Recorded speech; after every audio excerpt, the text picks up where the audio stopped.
Hello అందరికీ నమస్కారం. Welcome to our channel. Chandrababu Naidu గారు ప్రతిరోజు ఎక్కడికొక్కడికి వెళ్తుంటాడు, ఏదో ఒక మీటింగులు చేస్తుంటాడు, ఎవరితోనో మాట్లాడుతుంటాడు, అసలు చేపల కూర వండుతాడు కింద గ్యాస్ స్టవ్ లేకుండా. అటువంటి చాలా కార్యక్రమాలు చేస్తుంటాడు. కానీ నేను ఈనాడు పత్రిక చూస్తూ అందులో ఒక ఆసక్తికరమైన కథనాన్ని చూశాను. దాని మీద క్లిక్ కొడితే అది ఒక యూట్యూబ్ వీడియో పైకి వెళ్ళింది. సో చంద్రబాబు నాయుడు గారు చెప్తున్నారు, జగన్మోహన్ రెడ్డి గారు అప్పుడొక మాట ఇప్పుడొక మాట మాట్లాడుతున్నారు అని.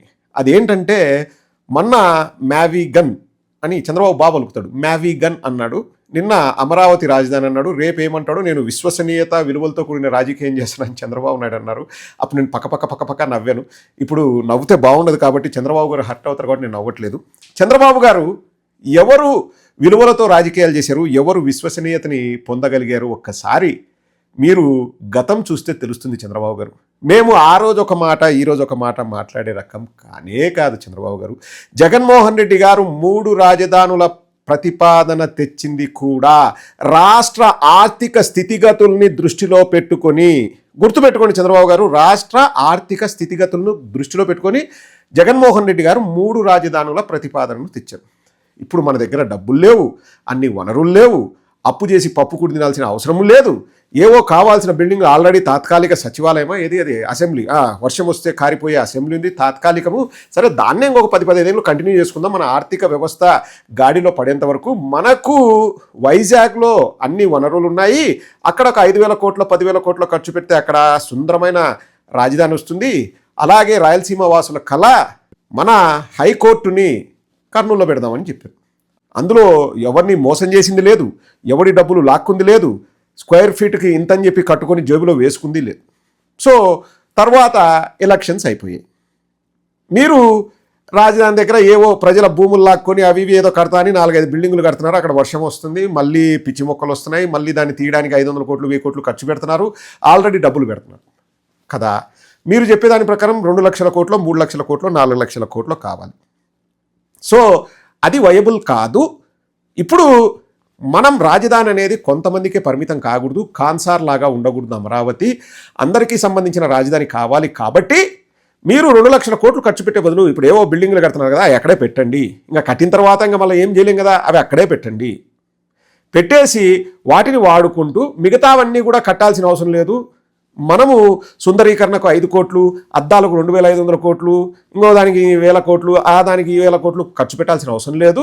మనకు విజయవాడలో ఎయిర్పోర్ట్ ఉంది, మచిలీపట్నంలో సీపోర్ట్ ఉంది, గుంటూరులో విద్యా సంస్థలు ఉన్నాయి, రైల్వే స్టేషన్ ప్రతి చోట ఉంది, మోటార్వే అంటే హైవే ఉంది. ఇవన్నీ కూడా కనెక్టివిటీకి అద్భుతమైన ప్రదేశాలు కాబట్టి మావిగన్ అన్నారు.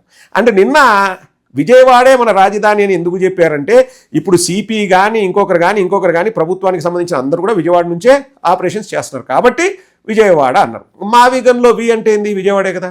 మరి ఎక్కడ మేము మాట మార్చినాము? మేము ఏది చేసినా, దేని గురించి మాట్లాడినా, ఏ విషయం చెప్పినా ప్రజల బాగోగులు కోరి చేస్తున్నాం, రాష్ట్ర ఆర్థిక స్థితిగతుల్ని మైండ్లో పెట్టుకొని చేస్తున్నాం. కానీ చంద్రబాబు గారు మీరేం చేస్తున్నారు?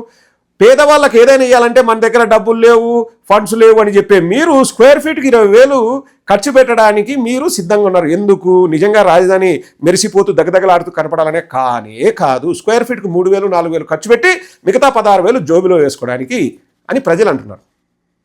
నేనన్నాం కాదు, ప్రతి ఒక్కరూ ముక్తఖండంతో మాట్లాడుతున్నారు. ప్రజలు మాట మార్చరు కదా. ఇప్పుడు మీరు స్క్వేర్ ఫీట్కి 20,000 కడుతున్నారు. అక్కడ ఇటాలియన్ మార్బుల్తో జగన్మోహన్ రెడ్డి గారు చెప్పారు, ఇటాలియన్ మార్బుల్ వేసి అన్ని అంటే ఇవి మొత్తం ఫెసిలిటీస్ ఇచ్చేసి బ్యూటిఫుల్ అమ్యూనిటీస్ అన్నింటినీ కూడా స్క్వేర్ ఫీట్కి 4,000 4,500తో కడుతున్నారు ప్రస్తుతానికి. మీకు ఎందుకు 20,000? జేబులు వేసుకోవడానికే కదా, తినడానికే కదా. ఇంకా ఇది ఒక ఆస్పెక్ట్ ఆఫ్ ఇట్ మాత్రమే. చంద్రబాబు నాయుడు గారు మాట మార్చేది ఎవరు అనే దానికి నేను 3-4 ఎగ్జాంపుల్ చెప్తా, ఎక్కువ కూడా అవసరం లేదు. సూపర్ 6లో ఆడబిడ్డ నిధి ఇచ్చినారా? నిరుద్యోగ భృతి ఇచ్చినారా? రైతు భరోసా ఇస్తున్నారా? మొన్న జూన్లో తరగతులు మొదలైనవి, అమ్మకు వందనం ఇచ్చినారా? 3 గ్యాస్ సిలిండర్లు ఇచ్చినారా? ఏం చేసినారు? వాలంటీర్లకు 5,000 కాదు 10,000 చేస్తా అన్నారు, ఇచ్చినారా? జాబ్ క్యాలెండర్ రిలీజ్ చేసినారా? దేశంలోనే అన్ని రాష్ట్రాల కంటే కూడా ఆంధ్రప్రదేశ్లో పెట్రోల్ డీజిల్ ధరలు తక్కువ ఉండేలాగా నేను చర్యలు తీసుకుంటా, నిత్య సస్పెస్ అని మీ కొడుకు మాట్లాడాడు. అవి అమలు చేసినారా? ఎవరు మాట మార్చేది చంద్రబాబు నాయుడు గారు? మీరు విలువలు విశ్వసనీయత అనే మాట అంటే దాన్ని అగ్గిపెట్టి తీసుకొని ఆ మాటలకు అగ్గిపెట్టినట్టే బూడిద మిగులుతుంది. మీరు కూడా విలువలు విశ్వసనీయత గురించి మాట్లాడితే చాలా దారుణంగా ఉంటుంది చంద్రబాబు నాయుడు గారు. మీరు ఏదైనా మాట్లాడండి, నేను కంప్యూటర్ కనిపెట్టినా, సెల్ ఫోన్ కనిపెట్టినా, డ్రోన్లు కనిపెట్టినా, ఈ కనిపెట్టినా ఇంకా సుత్తి కొట్టండి, ఎందుకంటే మాకు అలవాటు అయిపోయింది, మేము కూడా జీర్ణించుకోగలం. విలువలు విశ్వసనీయత ఆ మాట మీరు మాట్లాడొచ్చు చంద్రబాబు నాయుడు గారు. వద్దు. ఆ మాట వాటికి జీవం ఉంటే అవి వాటంతకు అవే మళ్ళీ పొడుచుకొని చచ్చిపోతాయి. ఆ విలువ విశ్వసనీయత అనే మాటలు వద్దు చంద్రబాబు నాయుడు గారు, బాగుండదు. ప్లీజ్, మీరు పెద్దవాళ్ళు వయసులో 76 సంవత్సరాలు, అఫ్కోర్స్ ఏదో 26 సంవత్సరాలు యువకుడు అంటారు, మీరు ఏదో యువకులు మాట అని అర్థం ఉంది. ఏదో మన అన్నాడబ్బా, విజయవాడలో అంట ఎండకి రోడ్లపైన నీళ్లు పోయించినంట, ఇప్పుడు అదే టెక్నాలజీ యూరోప్లో వాడుతున్నారంట. ఇప్పుడు చంద్రబాబు నాయుడు గారి గురించి ఒక ముక్కలో చెప్పాలంటే, వినేవాడు ఉంటే ఈగ విమానం తోలింది అంటాడు. ఆ విమానం తోలినా అదే తోలొచ్చు అని మనం సర్దుబాటు చేసుకోవచ్చు, కానీ ఆ ఈగకు ట్రైనింగ్ ఇచ్చింది నేనే అంటాడు చంద్రబాబు.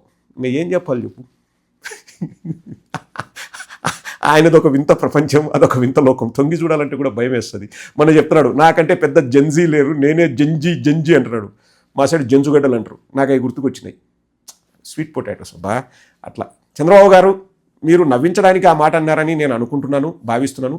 కానీ మాట్లాడే ముందు ప్రజల ఆరోగ్యాల్ని దృష్టిలో పెట్టుకొని, ఎవరైనా మీ దగ్గర నుంచి విలువలు విశ్వసనీయత అంటే వాళ్ళకు హార్ట్ అటాక్ వచ్చి ఇంకోటి వచ్చి వాళ్ళు హాస్పిటల్ పాలైతే మళ్ళీ వాళ్ళకు పాపం ఇబ్బంది అవుతుంది. ఇటువంటి మాటలు మాట్లాడే సాహసం చేయకండి. ప్రజల ఆరోగ్యాన్ని దృష్టిలో పెట్టుకొని. థ్యాంక్ యూ, నమస్తే.